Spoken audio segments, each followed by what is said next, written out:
there is what we call intended abortion. Intended abortion. Now, intended abortion, this is where people say that we are not ready to become parents, or I am not ready to become a parent.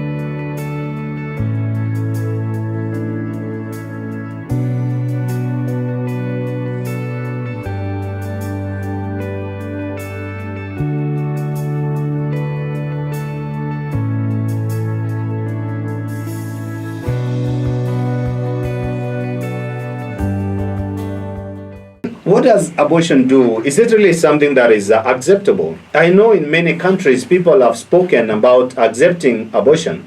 Others have agreed that you can kill the baby even immediately after birth, 24 hours, others 72 hours. So they designed when to kill the human being and when to keep the human being.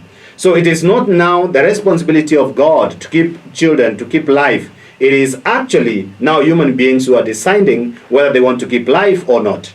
Now, let us look at a few people in the Bible and see whether really life is important to God even before someone is born. So I will start, for example, with a reading from Psalms. Psalms 139, I think is known to most people.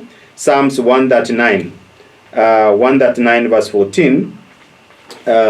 Something that I know there are many people who have been able to read that Psalms. It is a beautiful psalm, but actually it tells us how much God loved us even before we ourselves were born.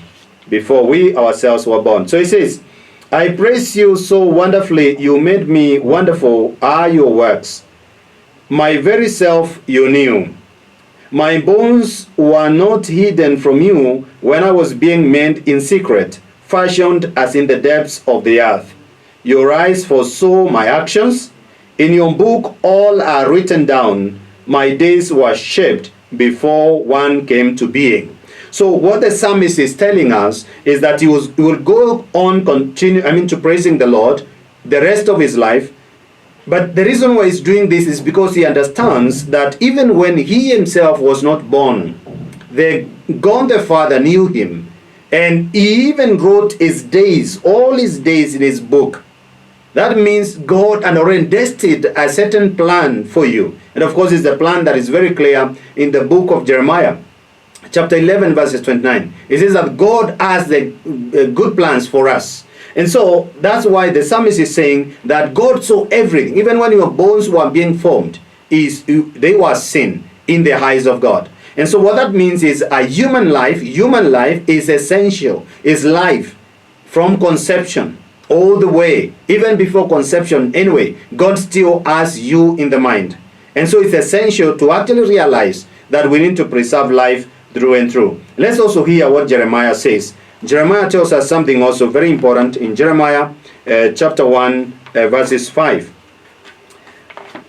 So Jeremiah 1 verse 5 tells us, before I formed you in the womb, I knew you. Before you were born, I dedicated you a prophet to the nations. I appointed you. What God is saying that imagine He's appointing you before you're born. We appoint only people who are living. But in this case, God appointed you and me even before we were born. That tells you then God values life. And if you read Judges, for example, in this case, Judges chapter 13 verse 5, where God again is giving instructions to the mother of Samson and saying, this son, you should never drink wine and should never touch his head with a razor because he will deliver the people of Israel. He is already set apart for the work of God.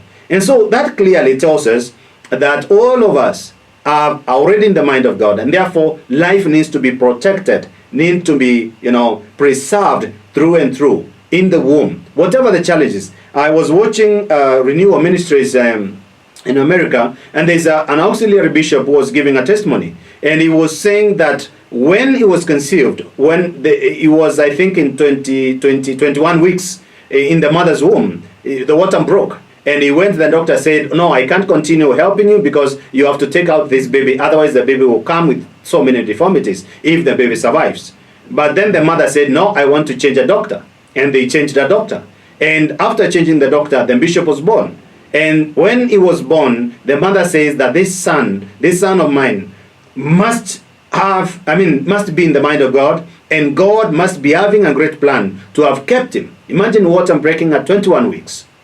And then the boy survived through, and he became now a bishop who is really touching the lives of many people today. So what we are saying is life is really important. Sometimes you may think maybe, people like St. Paul and Saul, we know him as Saul before conversion. So if you look at Saul, you may think actually this guy, he was lost, so he was not in the plan of God. The Catechism of the Catholic Church tells us that life is really sacred and precious and must be protected. And therefore, when we try to go against that, these children are born, if they survive, they are born with woundedness, because they were already rejected even before they themselves were born. And how many times have I met parents who bring their children and they tell me, Silas, help me. My daughter does not love me. Help me. My son does not love me. We have tried to do everything. We have taken to the best schools, and they still say that they feel rejected. We don't like them. They don't belong. And actually, when I asked the mother what was happening when the child was in the womb, and one of the things they say is that, I got the child when I was in high school. And so my mom told me to go and abort the baby. But when I went to the doctor said, no, I am too young to abort the baby, and anything can go wrong, and I lose my fertility or whatever ability to give birth to babies. So I would rather preserve this baby and later on go back to school. And so they listen to the advice of the doctor, or the advice of a priest, or the advice of a catechist, or the advice of a psychologist who is life-oriented, and so will support you.